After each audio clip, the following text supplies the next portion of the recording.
Herkese merhaba. Yeni bir içerikle karşınızdayız. Bugünkü içeriğimizin konusu elektrikli arabayı şarj etmek. Ama bu içeriği oluştururken özellikle Ankara'da geçtiğimiz günlerde açılmış Tesla'nın V4 tipi şarj ünitelerini, süper şarj ünitelerini deneyeceğiz. Tesla'nın Ankara'da ilk açtığı V3 tipi şarj ünitesini deneyeceğiz ve en sonunda da 400 kW hıza sahip ZES'in şarj ünitesiyle videomuzu devam ettireceğiz. Arkadaşlar, kafasında şarj konusunda, elektrikli arabalar konusunda soru işareti olanlara bir yol gösterecektir, bir fikir verecektir diye düşünüyorum.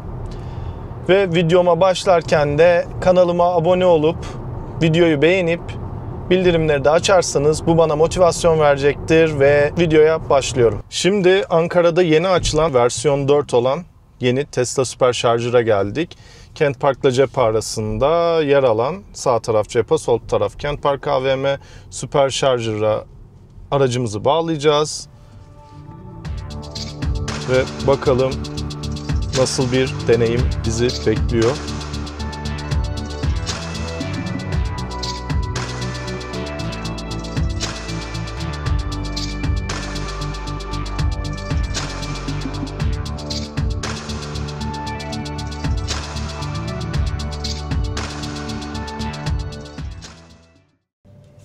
Bu arada araba şarja devam ederken biraz sohbet edelim.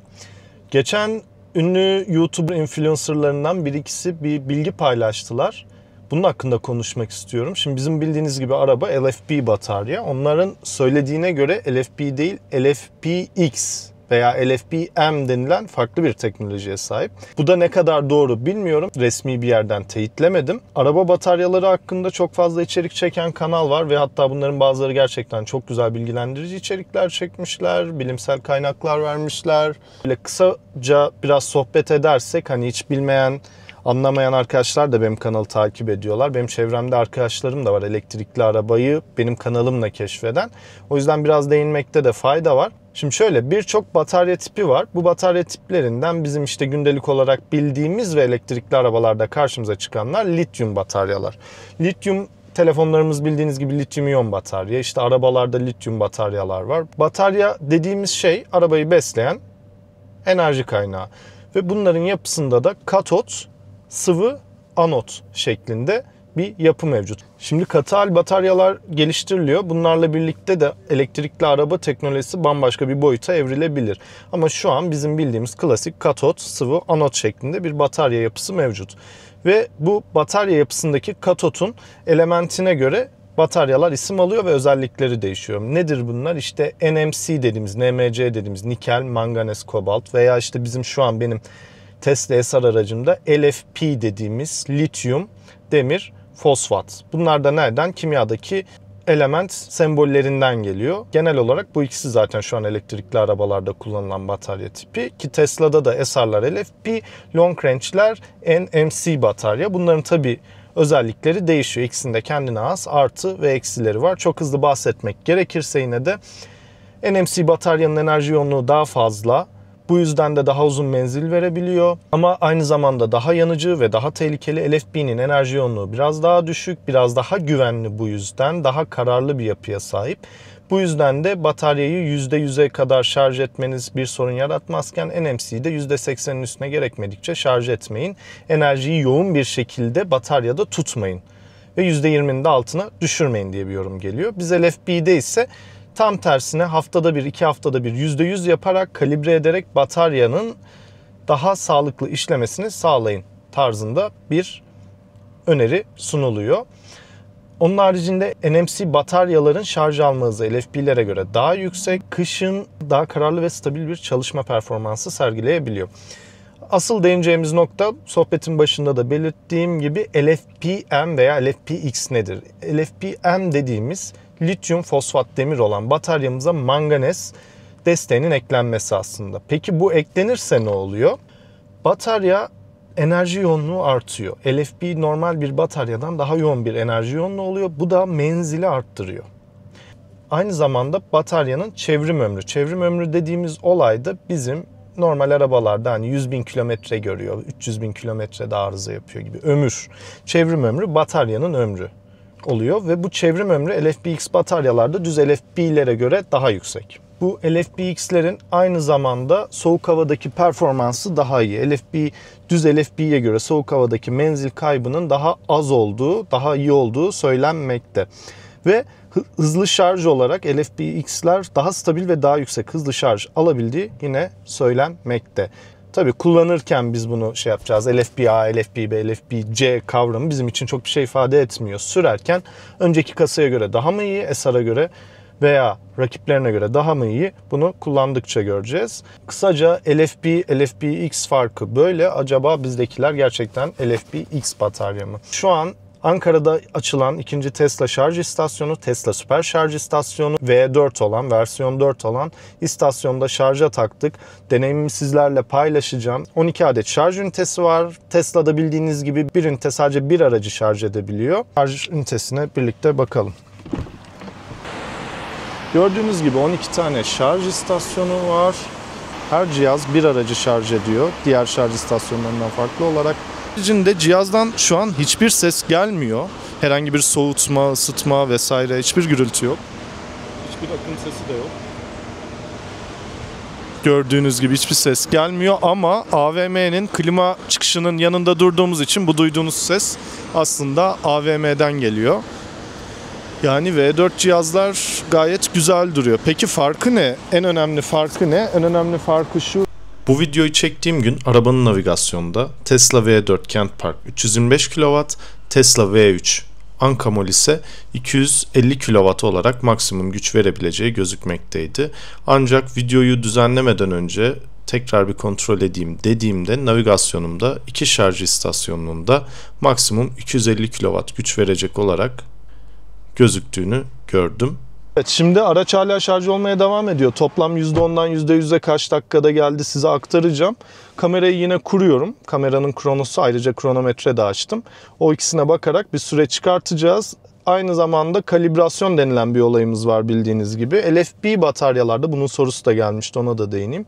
LFP bataryalarda %100 olduktan sonra araç kalibrasyon yapıyor. %100'e geliyor, sonra kalibrasyon ediliyor diye bir ifade yer alıyor. Kalibrasyon süresine de birlikte bakalım. Dediğim gibi kalibrasyon yapması için aracın %100'e geldikten sonra otomatik zaten kendi sis prizi çekmeden kalibrasyon yapıyor. Sonra da şarj tamamlandı diye size bildiriyor. Hemen kamerayı çevireyim.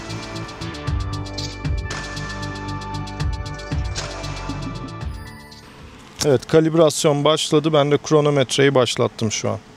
Gördüğünüz gibi %99'u tamamladıktan sonra kalibre ediliyor diye bir ibareyle kalibrasyon başlıyor.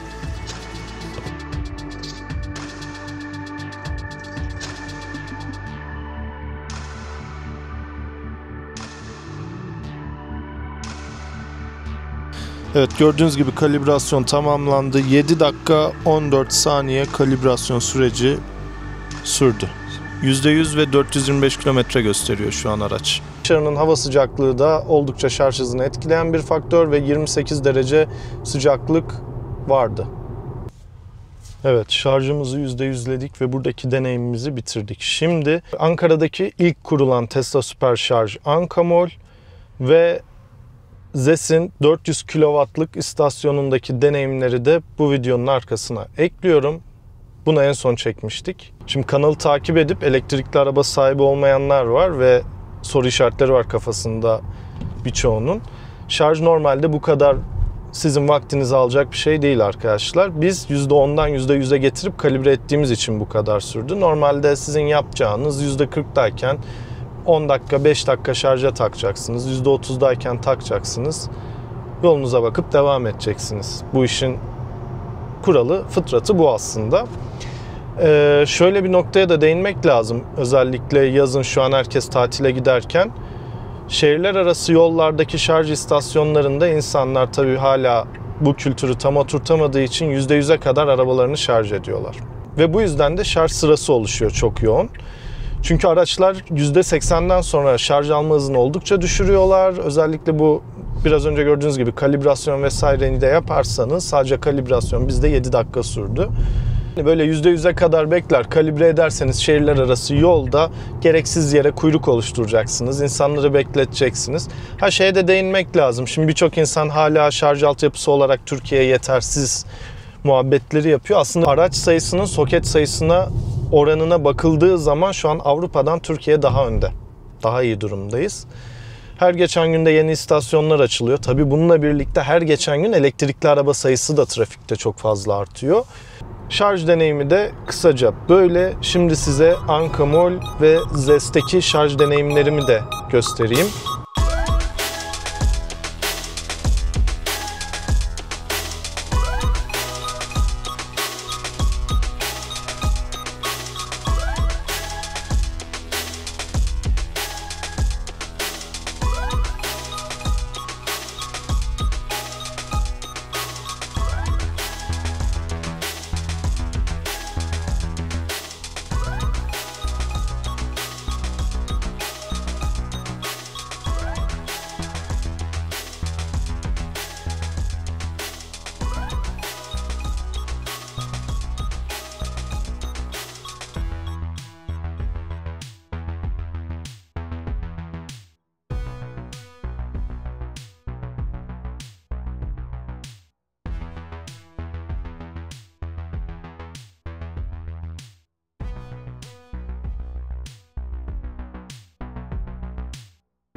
Ama şeyi eleştirebiliriz. Yani ben şu noktaya sinir oluyorum açıkça. Arabada şarja taktığınız zaman size bir kalan süre belirtiyor.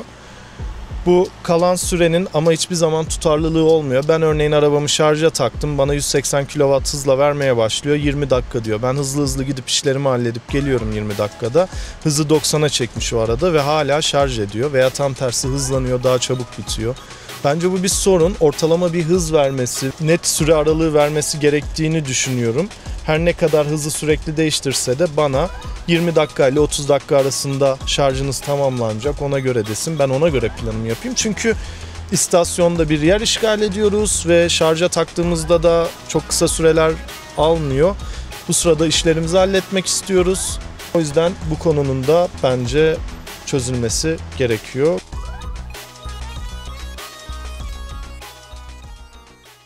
Vestel Zest'e 400 kW'lık şarj istasyonlu aracı taktık. %3'ten önceki videoyu izleyenler bilir.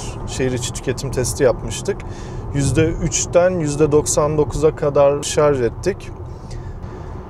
Burada yalnız benim dikkatimi çeken nokta şey oldu. Aracın %3'teyken biz şarja taktık ve aracın aldığı toplam kilowatt %99'a geldiğinde 64 küsur kilowatt aldı. Bildiğim kadarıyla bu Model Y SR'lar net kullanılabilir 60 kW'lık bir bataryaya sahip. Ya ben yanılıyorum, ya istasyon yanlış gösteriyor ya da bildiğimizden daha büyük bir batarya hacmine sahip. Evet, 3 şarj istasyonunu da deneyimledik. Her ne kadar istasyonlar 400 kW, 350 kW, 200 kW dese de arabamızın alacağı maksimum hız belli. Ama gördüğünüz gibi maksimum hıza da çıktığımızda çok uzun bir süre şarj alamadık. Hava sıcaklığı, yoğunluk gibi birçok nedene bağlı. Videoyu burada bitirirken umarım sizlerin işine yarayacak bir içerik olmuştur. Umarım memnun kalmışsınızdır içerikten. Abone olmayı, videoyu beğenmeyi ve bildirimleri açmayı unutmayalım arkadaşlar. Yeni içerikte görüşmek üzere. Hepinizi selamlıyoruz. Kendinize iyi bakın.